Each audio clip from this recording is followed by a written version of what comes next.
I am about to do something very fun. I'm going to a book fair with my friend, and I'm super excited because I really want to find a good book by a Spanish author. One day I was at the market and I picked up this book called Antes de que se enfríe el café.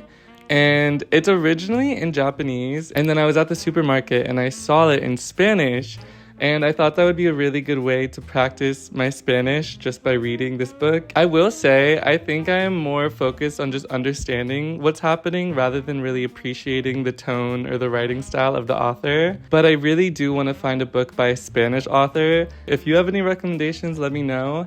But I'm hoping one catches my eye today at this book fair.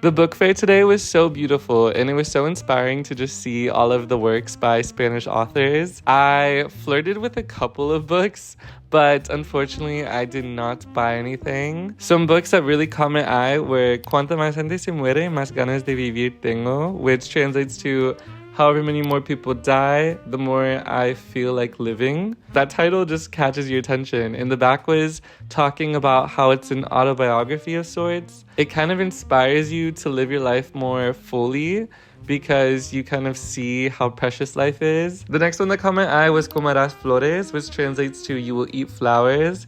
And it's about a girl who just graduates from university and her dad dies.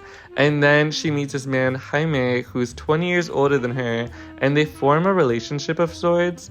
And it touches upon themes of adulthood, personhood, and identity. And the last book that caught my eye actually has a funny story. It is called Aunque te escondas, Even Though You Hide.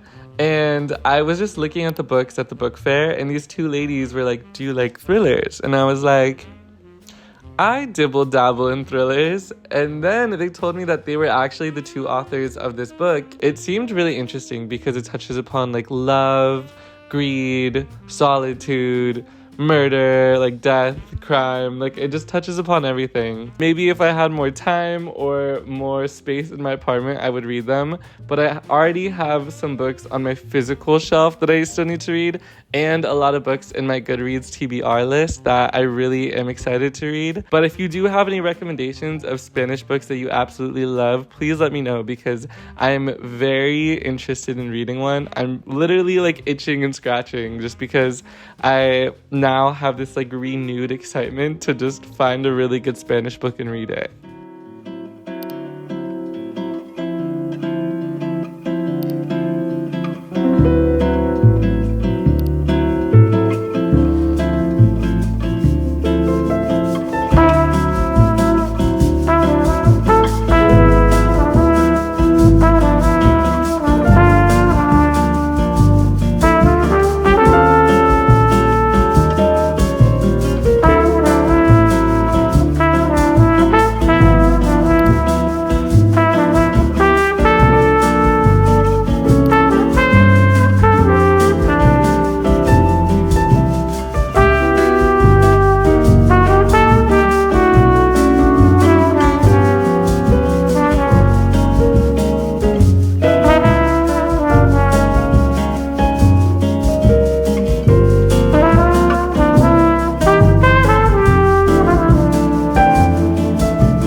This week at work has been very crazy. My school is on strike. They're striking for better resources and better pay and to have more educators at the school.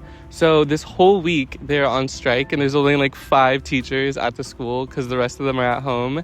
And it's an indefinite strike. So We're not even sure how long it will go. But as I said, right now I'm on my lunch break and I brought my book I'm reading, Antes de que se enfríe el café, because I want to get some more reading done from it. I also brought my journal to just reflect, especially since this week has just been absolutely crazy. One of the reasons I love YouTube is that I get to document my life and kind of just have these time capsules of each stage in my life.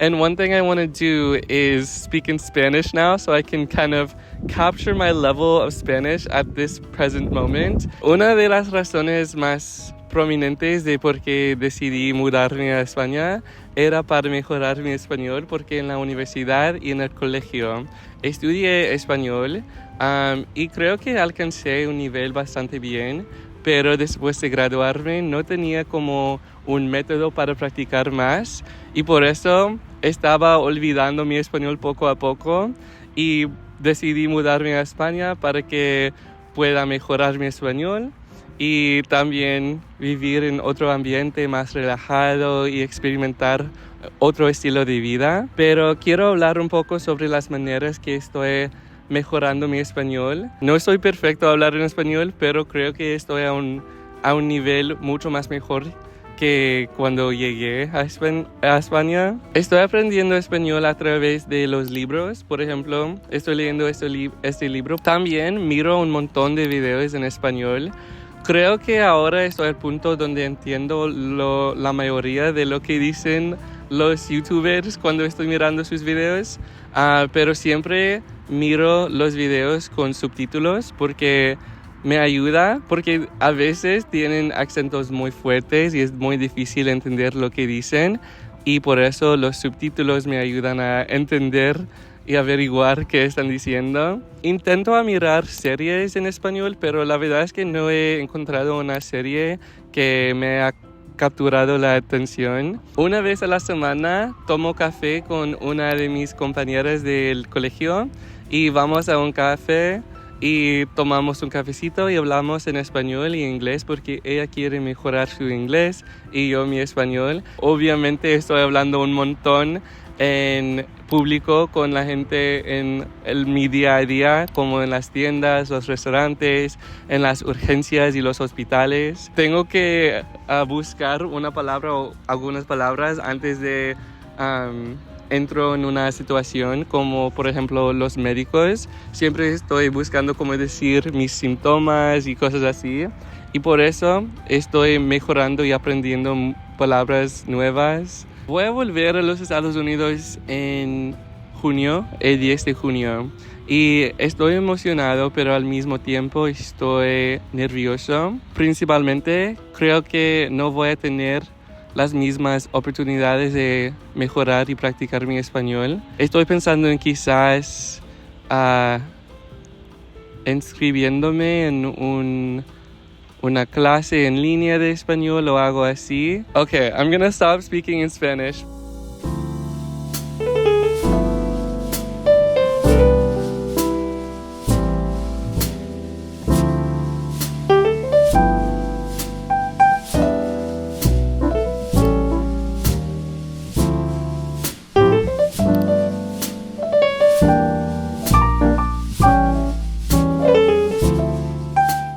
Estaba escribiendo en mi diario ahora y me acordé que también hay otro método que utilizo para mejorar mi español y es para escribir en español. Y te puedo mostrar algunos ejemplos.